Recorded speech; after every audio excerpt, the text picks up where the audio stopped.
Le dieron un pedazo de tierra para humillarlo, un barranco pelado, rocas sueltas y espinas. Lo llamaron quebrapés, como quien nombra un despojo. Aquel regalo venía envuelto en la sonrisa de Rodolfo, el patrón, que dijo palabras puntuales y bien medidas. Es tuyo, ya no me darás problemas. Pero las palabras tenían filo. Con esa firma en un papel viejo, Mateo y su hijo dejaban la casa donde habían enterrado a María, y con ella sus recuerdos tranquilos. Mateo llevaba en el bolsillo el olor de la casa que ya no era, en la garganta la falta de su esposa, en los ojos la compañía de un niño de 7 años que apretaba un recorte de la foto de su madre y no entendía del todo por qué el mundo había cambiado. Había noches en que el silencio se volvía un animal y en las que el llanto era apenas una respiración contenida. El patrón se presentó como benefactor. Tienes un terreno, haz con él lo que quieras. Pero lo dijo sin mirarles a los ojos. La intención estaba clara: apartarlos de la casa, del patio con flores que María había cuidado, de las cuentas que aún quedaban por pagar. El trayecto hacia Quebrapés fue una sucesión de imágenes duras. La carreta crujía, el viento pegaba de lado, y Mateo vio cómo el paisaje se volvía cada vez más seco, como si la tierra misma decidiera olvidarlo. El camino cortaba laderas de barro que en invierno se volvían trampa. Diego se abrazaba a su mano con la confianza de un niño que cree que su padre puede detener la lluvia. Mateo fingía esa certeza, porque no quedaba otra. No había posibilidad de negociación real.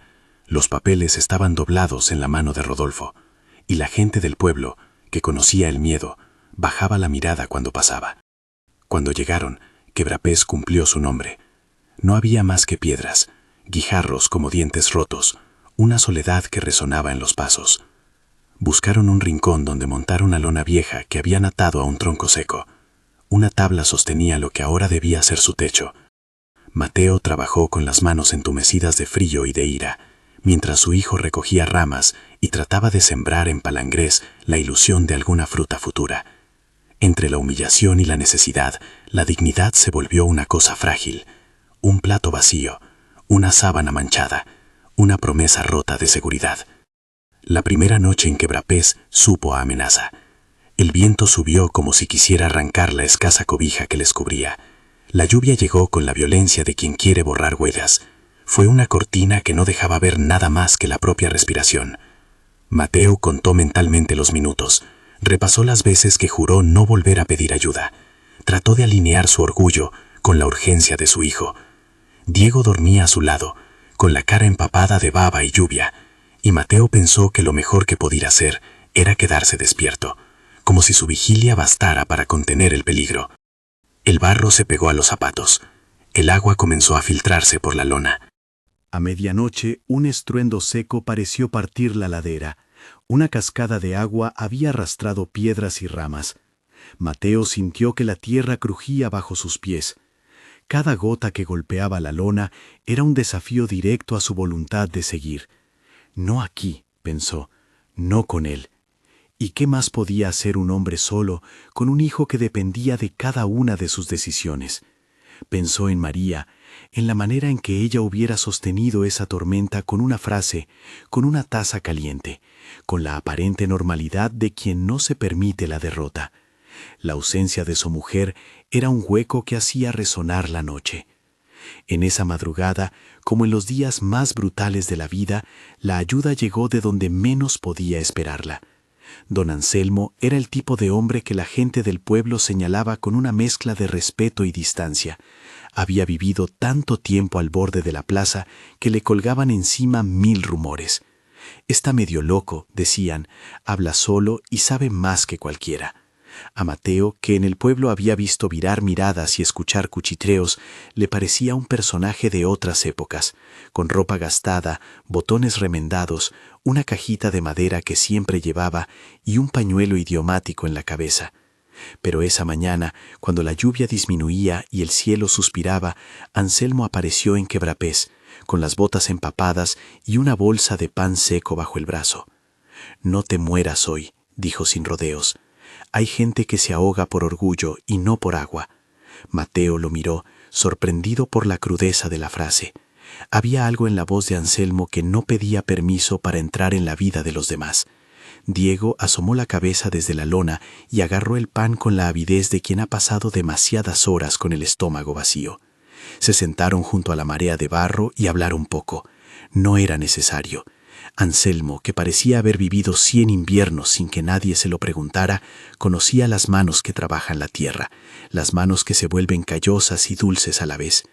La tormenta lava mentiras, murmuró el viejo mientras miraba la ladera, y a veces, si tienes ojos, encuentras verdades donde la gente solo ve ruina. No dijo más, pero dijo bastante. Camino a la noche, mientras recogían las maderas que se habían salvado de la avalancha de agua, don Anselmo señaló un lugar en la pendiente, donde algo brilló fugaz entre el barro. No fue un brillo como de sol, era un destello frío, punzante, que parecía resistir la suciedad. Mateo se inclinó, apartó tierra con los dedos en un gesto que era mezcla de esperanza y desconfianza. El barro dejó ver una piedra oscura, facetada de un modo que no correspondía a la roca común. Era lisa, con un resplandor que no tenía nada de suave. Parecía morder la luz. El viejo sacó de su cajita un pañuelo limpio, secó la superficie y luego, con una calma que desafiaba los nervios de Mateo, frotó la piedra contra una losa de granito.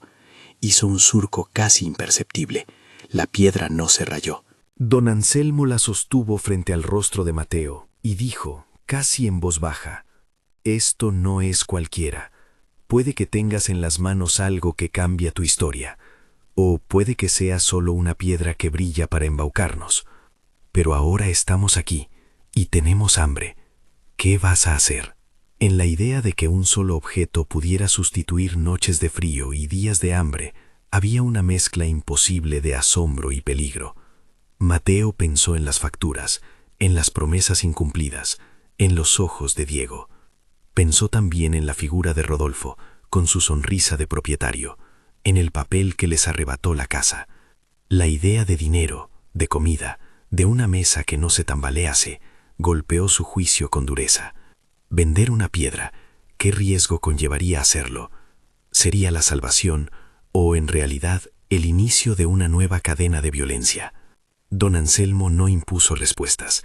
Se limitó a escuchar la respiración de Mateo y a inclinar la cabeza hacia el brillo de la piedra. En su rostro se dibujó una mezcla de pena y paciencia. No era la primera vez que veía a alguien con la vida en una balanza y la necesidad tirando de un lado. La presencia del viejo tenía, sin embargo, una autoridad inesperada, no la autoridad formal de un juez, sino la de quien conoce los rodeos del mundo y ha aprendido a no ser engañado por las apariencias. Decidieron guardar la piedra, la envolvieron en un trapo viejo, la pusieron dentro de una pequeña caja y la enterraron debajo de un cepo de madera, en un rincón donde la lluvia no la alcanzara tanto. Mateo no durmió esa noche. Darle calor a Diego y mantener la piedra bajo la tierra era un acto que le dividía el pecho. Pensó en vender únicamente un fragmento, lo justo para comprar harina y algo de carne, para asegurar las noches siguientes. Si aquella piedra valía lo que parecía, una venta discreta podría ser la diferencia entre sobrevivir y sucumbir. Pero había un riesgo. La codicia es una lengua que siempre encuentra forma de hablar. A la mañana siguiente, con el cielo aún húmedo y la ladera mostrando cicatrices, Mateo tomó la decisión de vender una porción.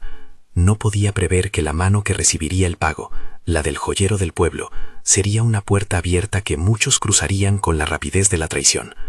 En el pueblo, el comercio funciona con códigos no escritos. Unos cuidan apariencias, otros alimentan murmullos. El joyero, Elías, tenía el establecimiento más vistoso de la plaza, un escaparate con luceros y cajas cerradas. Pero detrás del mostrador, Elías era un negocio con ojos afilados, y los negocios a veces son un lugar donde la discreción tiene precio. Mateo fue al taller con la caja envuelta en un paño. Caminó con paso firme hasta el umbral, conteniendo la urgencia. Elías lo recibió con una sonrisa profesional, con la distancia de quien ha aprendido a no meterse en historias que pueden escalar. Mateo mostró la piedra, explicó vagamente que solo quería vender una porción para comprar comida. El joyero, con las manos temblorosas de quien pesa más la ganancia que la moral, se mostró interesado, pero su oferta fue baja. «Tenemos que pulirla, fundirla», dijo. y ofreció una cantidad que apenas cubría un mes de pan. Mateo no estaba en condiciones de regatear. Aceptó. Vender la piedra significaba volver con algo en la bolsa y un poco de dignidad comprada para un par de noches. Sin embargo, al salir del taller con el dinero en el bolsillo, sintió una marea extraña. Alivio por un lado, miedo por otro. La misma sonrisa del joyero, guardada tras el mostrador, le pareció más fría al despedirse. Lo que Mateo no imaginó fue que Elías, con el pretexto de verificar la procedencia y asegurar su autenticidad, guardaría el nombre del hombre que le había vendido la piedra. En el pueblo, las palabras circulan rápido cuando hay algo que huele a ganancia. Los grasos de la codicia no conocen orgullo ni historia personal, solo reconocen oportunidad. Esa tarde, un rumor pequeño y venenoso se deslizó. Un viudo de Quebrapés había vendido una gema. De boca en boca el rumor se hizo sólido. De rumor a denuncia fue apenas un paso. Rodolfo, no tardó en enterarse. Los terratenientes disfrutan de la noticia como quien descubre que alguien ha osado desafiar su orden. Para él, aquella piedra no debería existir fuera de sus propiedades, y desde su mirada, la ladera tenía un valor distinto al que aparecía en la firma que él mismo había puesto. La porción de tierra podía contener algo oculto, y eso lo ofendía, no por lo que fuera, sino porque la posibilidad de riqueza fuera de su control era una afrenta. El gesto que vino después fue puro teatro. Primero un hombre, luego dos, luego más. Voces que exigían explicaciones, miradas de desprecio, la certeza de que el mundo debía colocarse donde la mano fuerte lo ordenara. Mateo fue llamado a comparecer ante el patrón, no a negociar, sino a informar como si fuese un reo.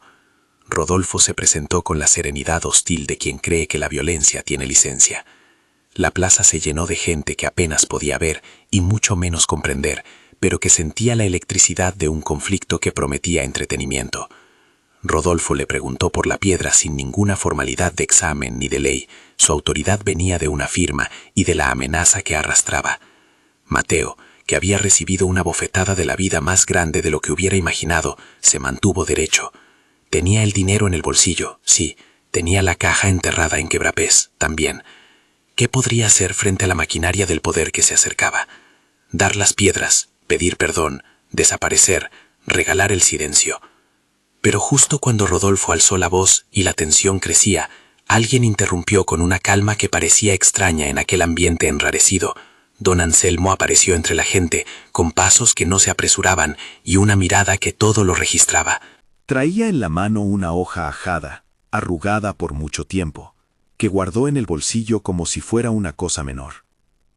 Miró a Rodolfo sin sumisión ni acritud. Miró a Mateo con una mezcla de compasión y decisión. «Hay papeles», dijo don Anselmo, y la plaza pareció contener la respiración. «No quiero pelea, solo que se respete lo que está escrito». Rodolfo se mofó. Para él las letras en un papel eran flexibles, y el peso de su posición bastaba para ponerlas a su favor. Pero Anselmo no venía solo de palabra. Entre los pliegues de su chaqueta asomaba una carta, sellada por una autoridad. La forma exacta de esa autoridad no interesa aquí, porque lo importante es la rotación del poder. A veces la fuerza bruta se queda sin ruido frente a algo que tiene letra y soporte. El viejo conocía códigos, sabía dónde golpear para que la estructura se resquebrajara sin explosión. La presencia de ese papel cambió la partida en el aire. Rodolfo, que había contado con la reacción en cadena de la codicia, vio cómo su teatro perdía efecto ante un documento que demostraba límites. Quizá había subestimado el contorno de su propio poder. Quizá no había leído hasta el fondo una cláusula que él mismo firmó con prisas o con intención. Lo cierto es que la mirada que Rodolfo dirigió a don Anselmo fue dura, pero esta vez no encontró eco en la plaza. La gente no sabía leer la letra legal, pero sí pudo sentir la derrota del que se pensaba invencible. Mateo, en medio de todo, respiró como quien ha pasado una noche sin saber si amanecería. Había perdido su casa, sí, había puesto en la tierra una esperanza, había vendido una piedra para comer, y ahora en la plaza, la posibilidad de que aquello se volviera una guerra aumentaba por segundos.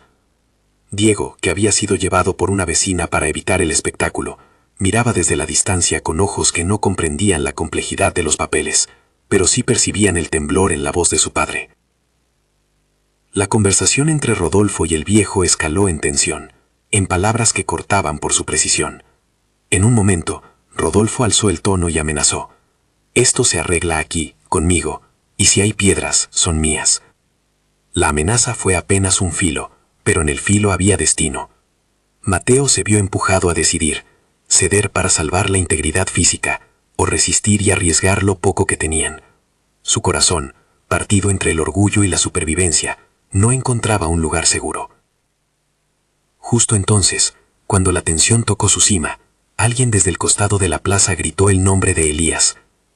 El joyero, al darse cuenta de que su chivatazo había encendido algo mayor, trató de retroceder. Sus manos, que antes habían medido la piedra con cálculos de ganancia, ahora intentaban arreglar lo irreparable. Las piezas del tablero empezaban a moverse en direcciones que nadie había previsto. La codicia había hecho sonar la alarma, y esa alarma traía consecuencias no solo para Mateo, sino para una red de intereses que Rodolfo creía inquebrantable. La mañana se volvió un nudo. Gente que antes había tomado partido por Rodolfo por conveniencia ahora dudaba. Algunos recordaron favores pasados, otros vieron en la situación el espejo de su propia vulnerabilidad. Mateo, sin embargo, permanecía en el centro, con el peso de una decisión que no le correspondía solo a él: la dignidad de un hombre y el bienestar de un niño frente a la maquinaria de la ambición. En ese instante, cuando la plaza estaba a punto de estallar en un desenlace que nadie tenía garantizado, una sombra se proyectó en la calle principal. Hombres de a caballo y con uniformes que prometían orden. No era la solución clara ni la salvación perfecta, pero eran voces de una instancia que no se resuelve con el puño. La llegada de esa presencia alteró la escena, aplastó por un momento la algarabía y puso en pausa las amenazas abiertas. Mateo miró a don Anselmo como buscando una guía. El viejo, con la calma de quien ha vivido suficientes noches malas, cerró los puños y dijo en voz baja: «No es el final, pero es una oportunidad para que la justicia hable». La palabra justicia flotó en el ambiente con un sabor extraño. No excluía dolor, no borraba la pérdida de María, pero abría una vía para la confrontación que no girara únicamente en torno a la violencia. Sin embargo, nadie sabía aún qué figura de la justicia llegaría ni hasta qué punto podía desarmar a quien había estado dispuesto a usar la fuerza. Mateo sintió el cuerpo entero vibrar con una mezcla de esperanza y miedo. Tenía en el bolsillo el dinero de la venta, tenía la caja enterrada, tenía un hijo que dependía de su próxima respiración. Y algo más, la certeza de que un brillo en la tierra no era solo brillo, sino un espejo que mostraba la codicia de los vivos y la posibilidad de recuperar algo más que bienes materiales. Mientras la plaza se convertía en un escenario donde se dirimían poderes, Mateo supo que su vida, aunque marcada por la pérdida, aún tenía posibilidades de transformarse en algo que ofreciera dignidad no solo a él, sino también a su comunidad. El pueblo susurraba, los hombres de Rodolfo se miraban entre sí con la inquietud de los que ven perder su ventaja, y en la plaza la tensión se mantuvo en un hilo. Mateo apretó el puño, sin saber si era para contener el miedo o para recoger la fuerza que quedaba. Don Anselmo puso una mano sobre su hombro, y con la misma mezcla de ironía y ternura que siempre lo caracterizaba, murmuró: «No te fíes de las apariencias, y tampoco vendas tu alma por una noche de pan». Mateo sonrió sin querer. No era un gesto de victoria, era un gesto de comprensión. Sabía que la línea entre sobrevivir y traicionarse a sí mismo era una que debía trazar con cuidado. Tenía una decisión que no podía posponer por más tiempo. Y mientras pensaba, las ruedas del pueblo giraban, la gente opinaba, y el brillo enterrado en Quebrapés aguardaba su destino.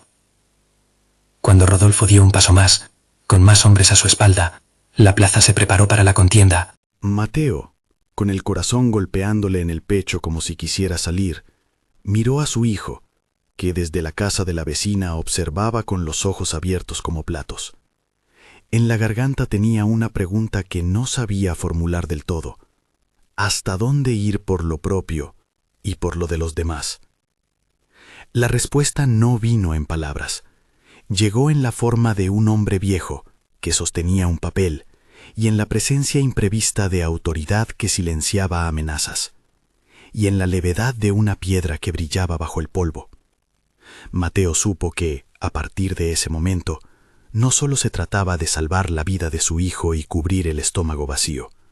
Se trataba de decidir qué clase de hombre quería ser cuando las cosas mejoraran, si alguna vez lo hicieran. La situación quedó suspendida. Las fuerzas puestas en marcha no retornaban al mismo sitio. Un rumor, un documento, un brillo en la tierra. Pequeñas cosas que juntas podían cambiar la trayectoria de una vida. Mateo respiró hondo y dio un paso adelante, sin saber aún lo que la jornada le exigiría. Su historia, la de su hijo y del pueblo, quedaba en un punto de inflexión en el que la esperanza y la amenaza se medían minuto a minuto. Si esta historia te toca, suscríbete y quédate. Hay momentos en que la vida se decide en un segundo. Mientras tanto, en Quebrapés, entre barro y gestos torcidos, algo más que piedras esperaba ser descubierto. Mateo no lo sabía aún, pero la noche anterior había sido solo el preludio. La ladera guardaba secretos que resistían a quien los quería vender, y hombres que presumían de poder no siempre contaban con la calma de los que saben leer los papeles. Cuando Rodolfo levantó la voz otra vez y las piedras de la plaza crujieron a su paso, nadie podía ignorar que aquello estaba por estallar. Mateo sintió que debía moverse, decidir, actuar. El siguiente gesto marcaría el rumbo de los días venideros. La situación quedó suspendida. Las fuerzas puestas en marcha no retornaban al mismo sitio. Un rumor, un documento, un brillo en la tierra. Pequeñas cosas que juntas podían cambiar la trayectoria de una vida. Mateo respiró hondo y dio un paso adelante, sin saber aún lo que la jornada le exigiría. Su historia, la de su hijo y del pueblo, quedaba en un punto de inflexión en el que la esperanza y la amenaza se medían minuto a minuto. Rodolfo no aceptó la derrota con palabras. Retrocedió unos pasos, juntó su rostro en una mueca donde se confundían la ira y la vergüenza, y con voz fría que pretendía imponer ley, dijo: «Esto no termina aquí. Ese papel vale lo que yo diga. Yo mando». Sus hombres se aproximaron, pasos duros que levantaban polvo. El ambiente se volvió más tenso que la cuerda de un arco. Mateo sintió cada latido como un martillo en la caja torácica. Pensó en las manos pequeñas de Diego y en cómo la vida había puesto, esa mañana, una balanza entre su orgullo y la supervivencia. Don Anselmo, que había esperado el momento con la paciencia de quien conoce la importancia de las pausas, avanzó sin levantar la voz. Sacó otra hoja del bolsillo, esta vez doblada de un modo que había pertenecido a muchos bolsillos antes que al suyo. No presentó instrucciones de combate, presentó pruebas de que, cuando los poderosos juegan con tierras ajenas, hay huellas que nadie borra del todo. Actas, denuncias, preguntas registradas en alguna mesa administrativa, nombres, fechas, sellos borrosos. Nada técnico, solo indicios y memoria acumulada. La gente que había mirado hacia abajo por miedo comenzó a mirar ahora hacia arriba. «No quiero pelea», dijo Anselmo. «Solo digo que hay veces en que la ley obedece a los papeles y otras en que la ley no se atreve. Hoy hay quien vino para que escuchemos a la ley». Un murmullo de expectación recorrió la plaza. Y entonces, como si las piezas que ya habían sido empujadas no quisieran volver atrás, apareció el contingente anunciado. Hombres y mujeres vestidos con chaquetas sobrias que no eran de la hacienda, con credenciales que no podían comprarse con sonrisa ni amenazas. No vinieron con fusiles ni con fanfarria, vinieron con la gravedad de quienes saben que su presencia cambia el juego y con formularios en las manos. No les hacía falta pronunciar juramentos complejos. Traían en su presencia la promesa de que algo tendría que responderse fuera del barro de la confrontación. Uno de ellos, un inspector de semblante cansado, con la frente marcada por años de trámites, se acercó, miró la escena y dijo en voz que no buscaba oír complacencias: «Hemos recibido una denuncia. Procederemos a verificar hechos y a asegurar cualquier elemento de prueba. Nadie será agredido. y todo se resolverá conforme a lo que encontremos. Rodolfo reunió su ira en un último envión. La amenaza volvió como un dardo disimulado. No sabéis con quién os metéis. Pero la frase se quedó vana. La gente que hasta entonces había seguido al terrateniente como quien observa la sombra de un león, ahora miró con menos miedo y más curiosidad. Las ruedas del poder giraron, y esa mañana, por primera vez en muchos años, un terrateniente tuvo la sensación de que la rueda podía fallar. Hubo minutos de tensión, de empujes y palabras altas que no gustaban a nadie. La autoridad procedió con pasos medidos. Ordenaron calma, pidieron identificaciones, se llevaron a Elías para que explicara la transacción. Al joyero se le vio encogerse. Su orgullo se desinfló cuando supo que su nombre había sido esparcido en una denuncia más grave de lo que imaginó. Mensajes atraviesan un pueblo con la rapidez de la hoguera. Esta noticia no fue la excepción. La palabra diamantes circuló, y con ella llegaron miradas que no eran inocentes. Los agentes inspeccionaron la ladera con cautela. No hicieron comentarios técnicos, se limitaron a tomar notas, a hablar con testigos y a tomar custodia de aquello que tenía apariencia de prueba. Pidieron a Mateo que mostrase el sitio donde había enterrado la caja. El hombre, con las manos que aún temblaban, condujo a los inspectores hasta Quebrapés. A cada paso, el barro cargaba recuerdos y el olor de la lluvia que se había llevado tanto y que al mismo tiempo había dejado aquello que ahora pesaba en sus manos. Lo que siguió fue una secuencia que Mateo recordaría con nitidez y con un hálito de incredulidad. La caja, abierta con cuidado por un perito que no hablaba más de lo necesario. Las piedras, envueltas en trapo, revelando su brillo como quien muestra una verdad que se resiste a esconderse. El inspector, mirando con profesionalismo, sin glamour ni sensacionalismo, anotando, pidiendo testigos. Luego, la decisión.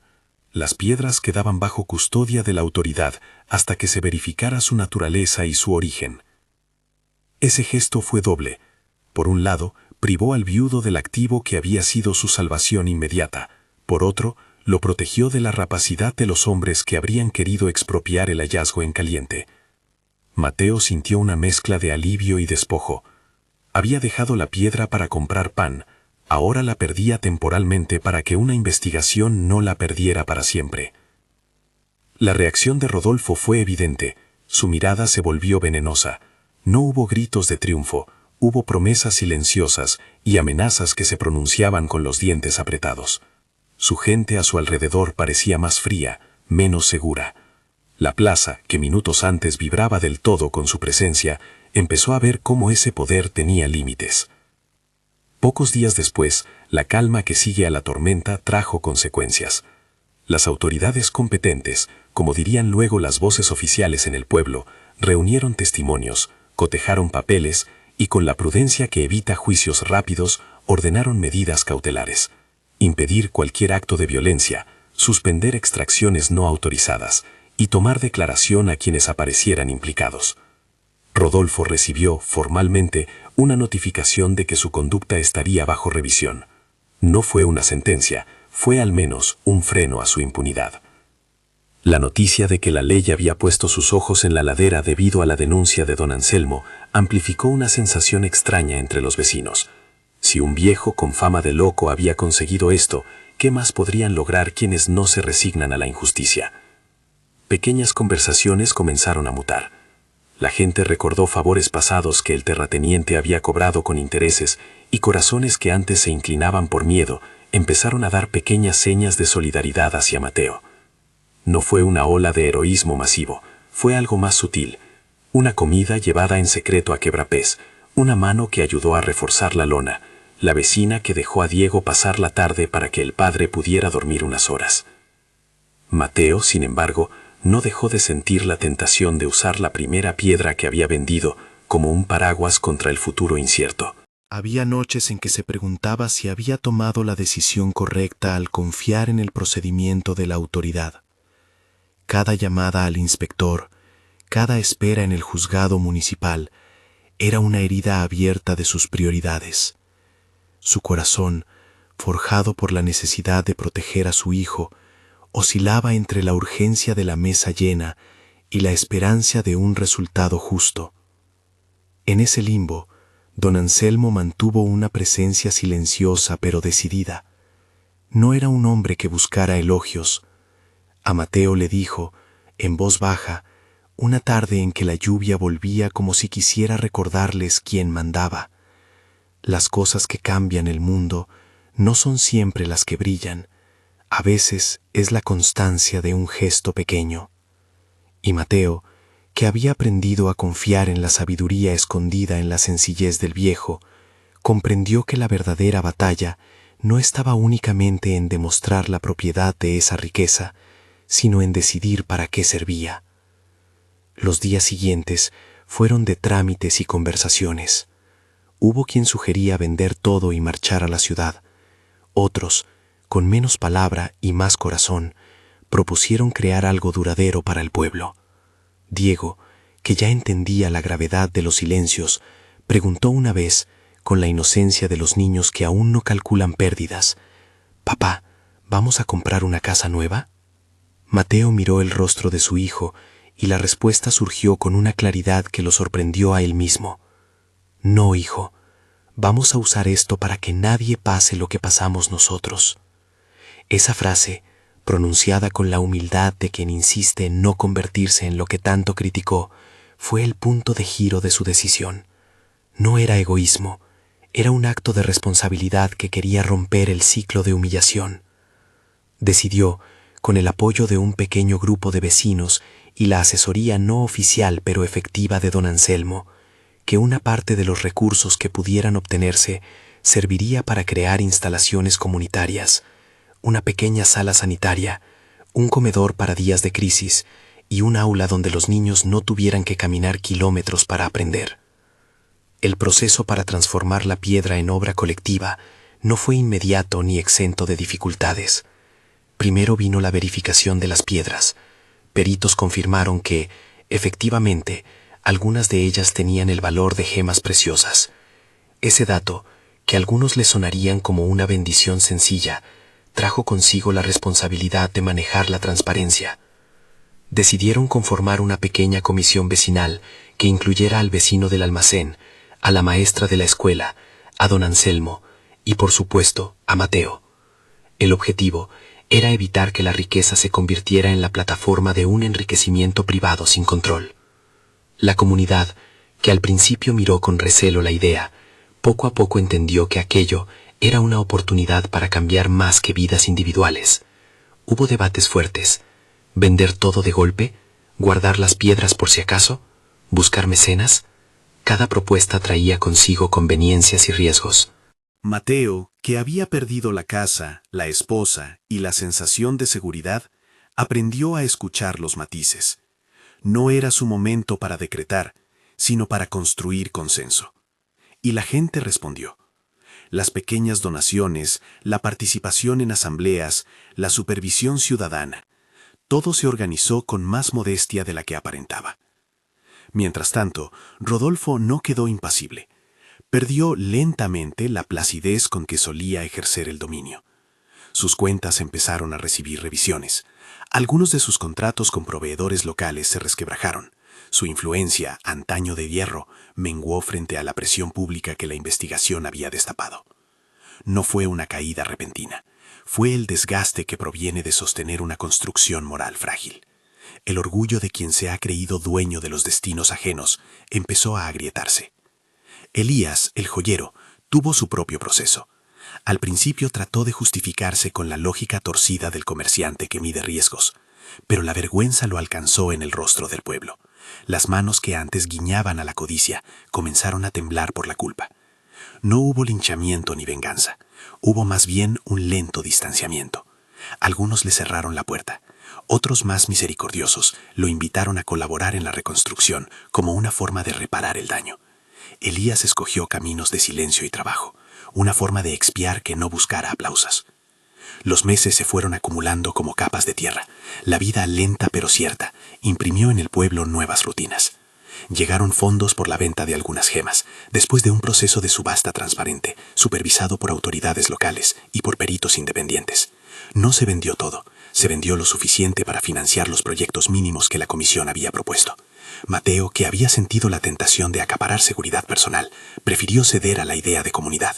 La decisión no lo volvió un santo, lo convirtió en alguien consciente de la fragilidad humana y de la potencia de la suma de voluntades. Pasó un año desde la tormenta que había partido la ladera, un año de esfuerzo sostenido. La sala sanitaria, humilde pero bien equipada para lo básico, abrió sus puertas un día de viento tibio. Fue atendida por una enfermera que antes había viajado horas para curar a los suyos. Ahora, con la mesa firme, podía atender a vecinos en su propio pueblo. El comedor social comenzó a funcionar los sábados, con familias rotando la cocina, y con días donde nadie se quedaba sin sopa. Y el aula, un espacio quintado con manos diversas, con mesas hechas por carpinteros locales, y con una maestra que lloró el primer día cuando vio a 20 niños sentados por primera vez a aprender en su propio barrio. Estos pequeños grandes logros solidificaron la idea de que la riqueza administrada con responsabilidad puede corregir injusticias. En la inauguración de la pequeña plaza donde se hallaban el aula y el comedor, Mateo habló sin altanera. Su discurso no buscó adornos. Fue una palabra sencilla, dirigida a quienes sabían lo que era perder y lo que era reconstruir. No venimos a agradecer algo que merecemos, dijo. Venimos a cuidar lo que a menudo se pierde en la vida de la gente: la dignidad. Aquí no hay promesas de riquezas milagrosas para todos. Solo hay un compromiso: que cuando uno se cae, el otro le tienda la mano. La gente aplaudió con fuerza. En aquel aplauso había gratitud, pero también la convicción de que la justicia no es siempre un rayo repentino. A veces es el goteo persistente de manos que se unen. Rodolfo, por su parte, fue perdiendo poder en el pueblo. Sufrió sanciones administrativas y el rechazo social a sus negocios. No fue encarcelado por algún relato épico. Pagó el precio de las irregularidades que, cuando se miraron con luz, no pudieron sostenerse. La historia de su caída no fue una celebración, fue una lección amarga para quienes habían soportado su dominio. Mateo, que no buscaba venganza, no celebró la desgracia ajena.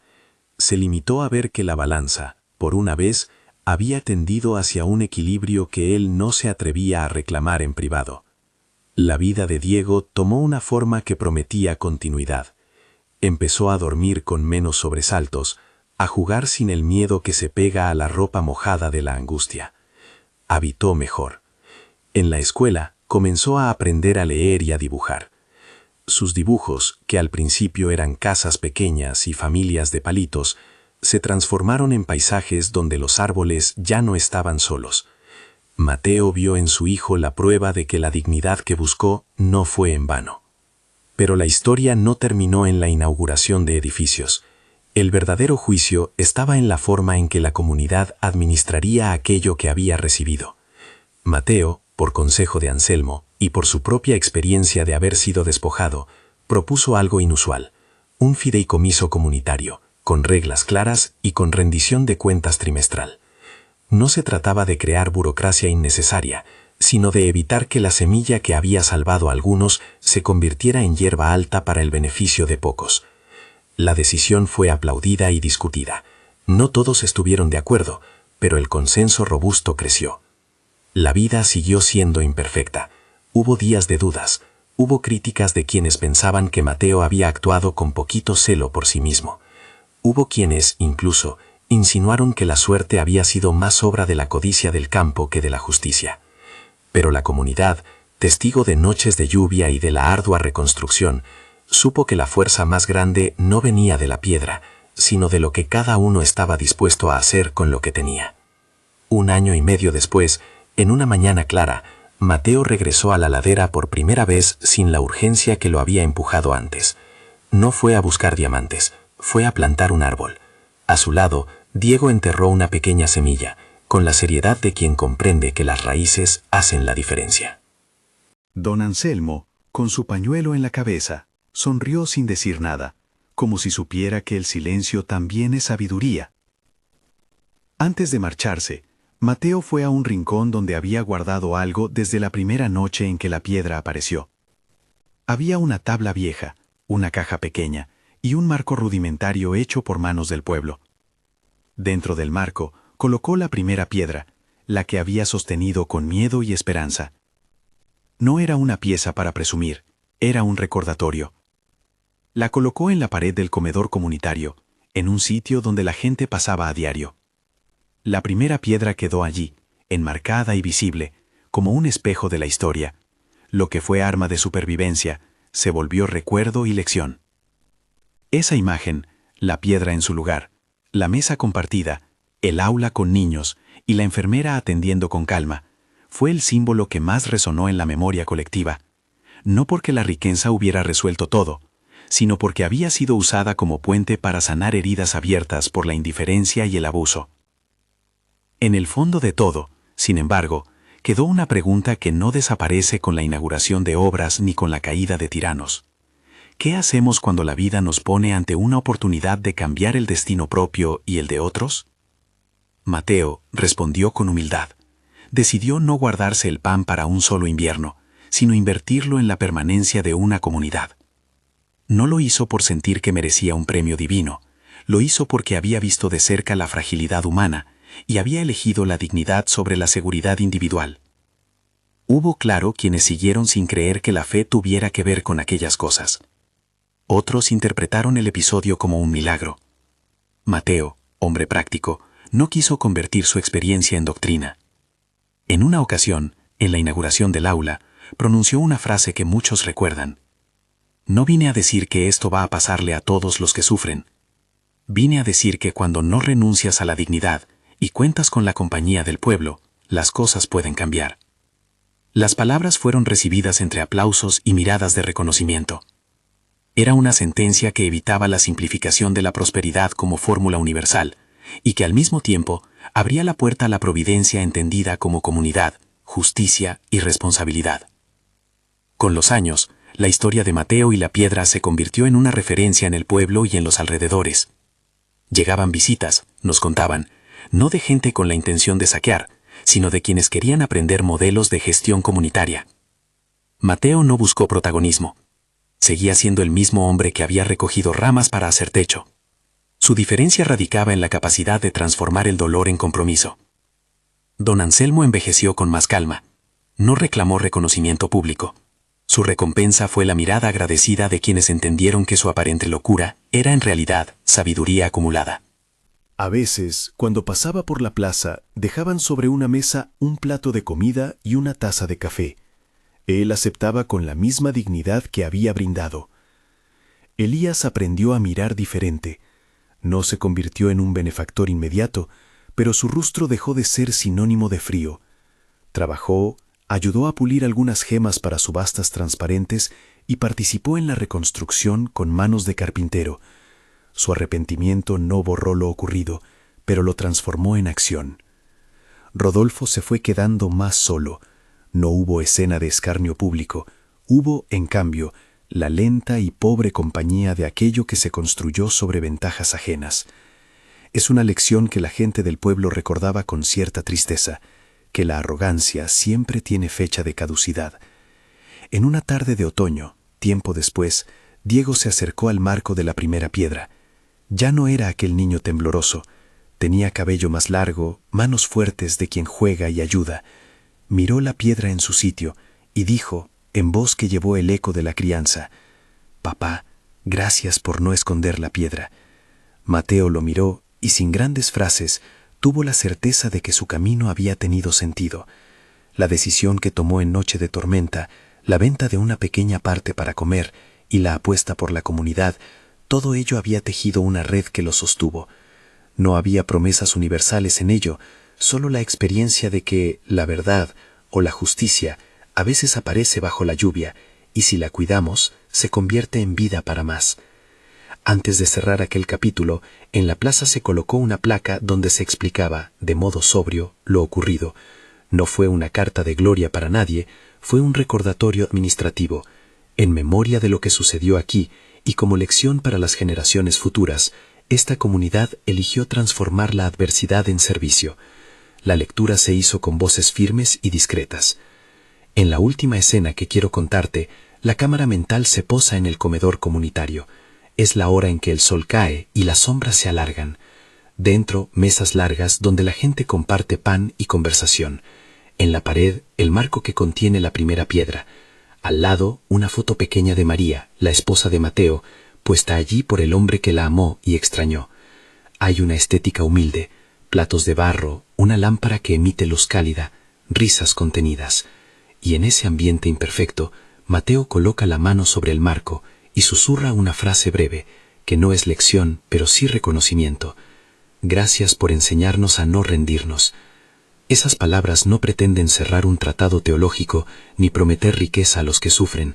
Son, simplemente, la expresión de un hombre que decidió que su dolor no sería una tumba, sino un semillero, que la providencia puede operar en formas humanas, a través de un viejo sabio, de vecinos que se atreven a dar una mano, de autoridades que no se dejan comprar, y de la decisión individual de no renunciar a la dignidad. Si esta historia te ha movido, deja en los comentarios la frase «La humildad siempre gana» y compártela con alguien que necesite recordar que la justicia, aunque a veces lenta, puede llegar de maneras inesperadas.